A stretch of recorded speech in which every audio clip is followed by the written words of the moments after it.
I received a piece entitled the following: Why Risk Advice is Critical Even for Wealthier Clients. American author William Faulkner once wrote, "You cannot swim for new horizons until you have the courage to lose sight of the shore. However, as anyone who has ventured out into the ocean," the article goes on to say, "for a swim, after tucking their wallet in the bottom of their shoe will attest, having someone to look after your valuables while you explore the world gives you tremendous freedom and peace of mind." The author of this article is John Marsden, MD of Citadel Financial Protection. He's on the telephone now. John, financial services people love this ocean thing, don't they? What is that one about you only see who's swimming naked when the tide goes out or something like that? But risk is incredibly important. And you say even for wealthier clients. I would have thought even more so for wealthier clients, because they tend to be wealthy because they've taken on risk and therefore occasionally need to avoid it.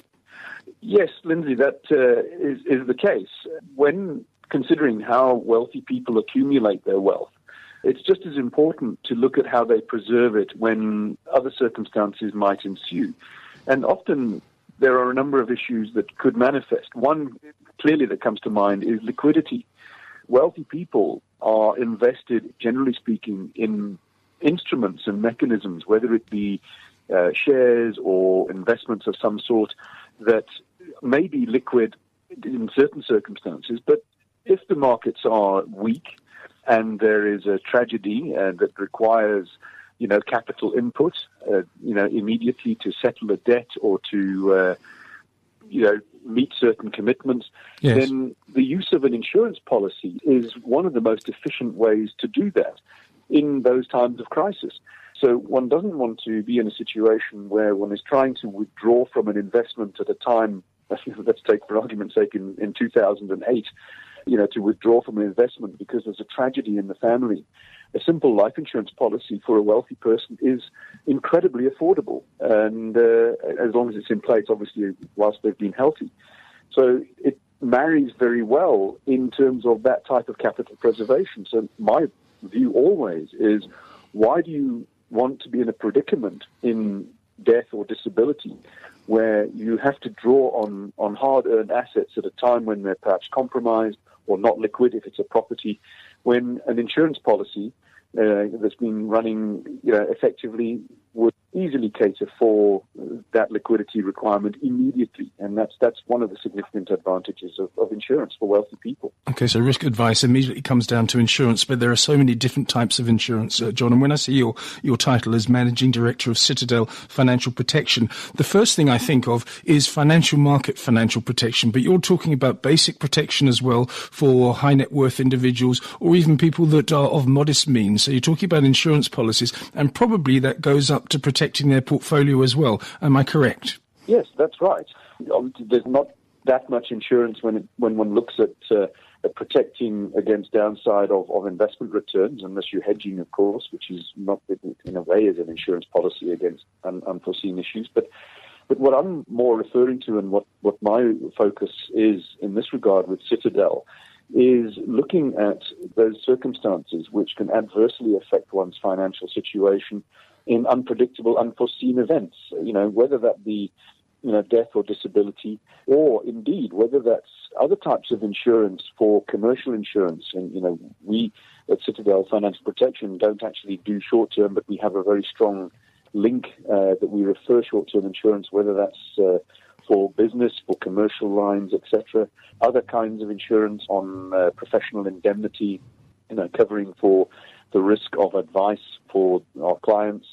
So insurance is really one of those things that's tailor-made to the circumstances, and it has to be dealt with practically from a point of view of you can insure yourself to bankruptcy, with premiums if you're not careful, if you're really that type of person to over-insure. And yes, that's obviously one of the things that we marry very carefully, is not to be over-insured, but to be practically insured. Yes, I think that's pragmatic about it. Yes, I think it's a very important point that you make, being over-insured, because there are smooth-tongued salesmen that might want you to insure everything. I remember someone coming to me and saying, for this amount of money, we can insure you against income loss. And that was when I was self-employed, which I still am. But the premiums were so high, and that was years ago. I would imagine now there's a proliferation of products for almost almost any type of situation that a normal human being would encounter. But do you break it down to the basic tenets of insurance, for example? And you actually give three of them here: investment structures suited to individual appetite for volatility and returns, insurance against losses of assets, personal items, and commercial cover, insurance to protect against the devastating impact of unforeseen events that could cause death or disability. So you're breaking it down to really solid basics here. Yes, that's right. That's right. You know, there are all sorts of different facets in respect of how one can protect. And I think, to put that in practical terms, you know, wealthy people, or even, you know, middle market, you know, the mass affluent type of individual, is highly exposed to the vagrancies of marketing insurance products, whether that's insuring your home contents on the one hand, and then somebody will phone you and say, but in your home contents you've got this particular appliance, and wouldn't you like to insure that as well? Yes. And, you know, there's no end to it. And, you know, the reality is, and that's why I use this rather loose term, you insure yourself to bankruptcy, because in terms of cash flow, if you're not careful, you can be paying so much in premiums for things that you have already got covered elsewhere. And I think that's one of the things that one has to look at and have the right advice. And that's why the use of advice through an environment, you know, like Citadel, financial protection, and the things that we do, working with properly qualified advisors who can lead you through this maze of complexity in the insurance environment. One of my key passions, Lindsay, is about income protection. Right. Where one often defaults to saying, but I want to invest, I want to grow assets in an accumulation phase to become a wealthy person, I often find that people lose sight of the fact that their most important asset is not their home with a bond on it or their car with a lease payment on it. It's their capacity to generate income that can pay for those things. Right. And you can't save for retirement without generating the income from which you can draw those savings. And, you know, everybody would like to think that they're going to live long and be healthy. But unfortunately, the raw statistics prove that there's a moderate percentage of the population that won't enjoy that end result. And the idea, obviously, then is to make sure that you are leaving or protecting your ability to provide for your family or for dependents, whether they're even parents or, you know, your own children or even your own parents, that leaves them financially safe and secure in the event that something unforeseen happens. Yes, sorry, John, before you go on, we've been talking about two sort of economic strata of the population, high net worth individuals and then back to the Lindsay Williamses of this world, men of straw. But do you think that because a high net worth individual has so much money in reserve that he or she should be less insured for the eventualities that you've just sketched out? Well, I have a little bit of a contra view to that high net worth individuals have worked extremely hard to build the capital and the assets that they enjoy. And to a certain extent, you're quite right. Income protection for someone in that stage of their life when they've already accumulated significant amounts of wealth is probably not high on the agenda. The reality check, though, is that in the event that the wealthy person, passes away, let's use estate duty as an example. Assuming that the estate duty is payable at the last surviving person, and the rollover tax has already been enjoyed somewhere else. Yes.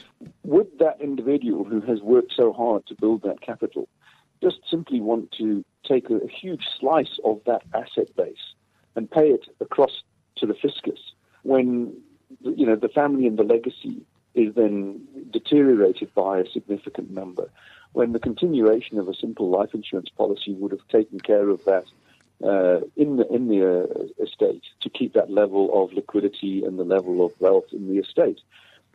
There's obviously a personal issue on that as to whether or not the wealthy individual is willing and is desirous of leaving that legacy to heirs and dependents.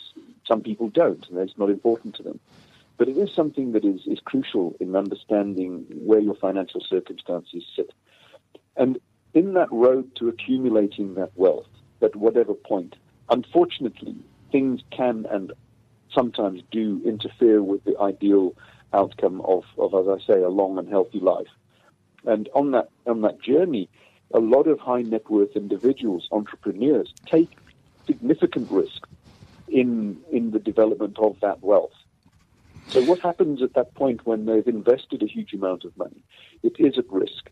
How does one protect that so that the family is not left destitute? And I have seen this, that high net worth individuals take a risk which is in their sphere of risk profile, and something goes wrong at a point, and a tragedy happens at that point, and the family ends up with nothing or very little in relation to that individual's sort of theoretical wealth.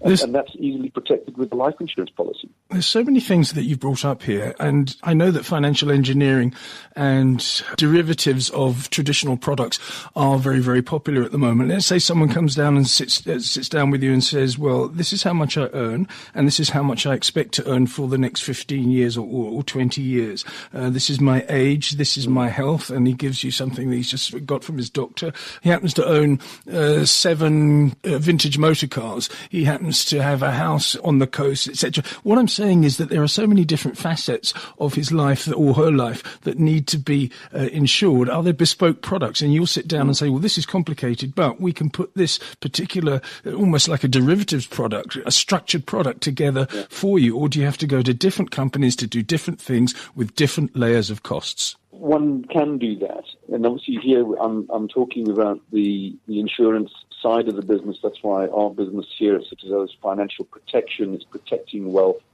as opposed to, the other element of how do you generate and accumulate wealth and investment growth, property growth, business growth and business acquisition and sales, etc.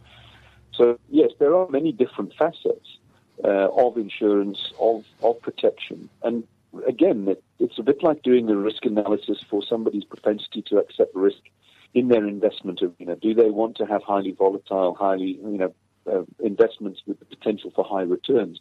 The same is applicable in the context with insurance. How far do you want to go? What is practical? To be insured at every single level, at every single layer of insurance, which could go from if you're a director of your company, directors and officers insurance, personal liability insurance, professional indemnity insurance, commercial insurance for the buildings that you own, the contents of the building, the costs of transporting goods, with potential loss, catastrophe insurance, then your own life insurance. There are so many layers of insurance. There really are. We're sort of we're running out of time here, John. Sorry to interrupt you, but I'm just giving an example here of the people who lived on on an island in Hawaii, that they didn't have catastrophe insurance, if that's the way to look at it, acts of God insurance, and the volcano erupts and their houses are gone and they're not covered. They may be covered for the cell phone that got melted, but they're not covered for other parts of it. The final question, because there's been so much to take in the last few minutes, is how much of a percentage of your total net worth should be set aside for insurance? I mean, people say you've got to have 10% in gold, you've got to have X amount in equity, but what about how much you need in insurance? Is there a hard and fast rule? I think the simple answer to that is no, there isn't.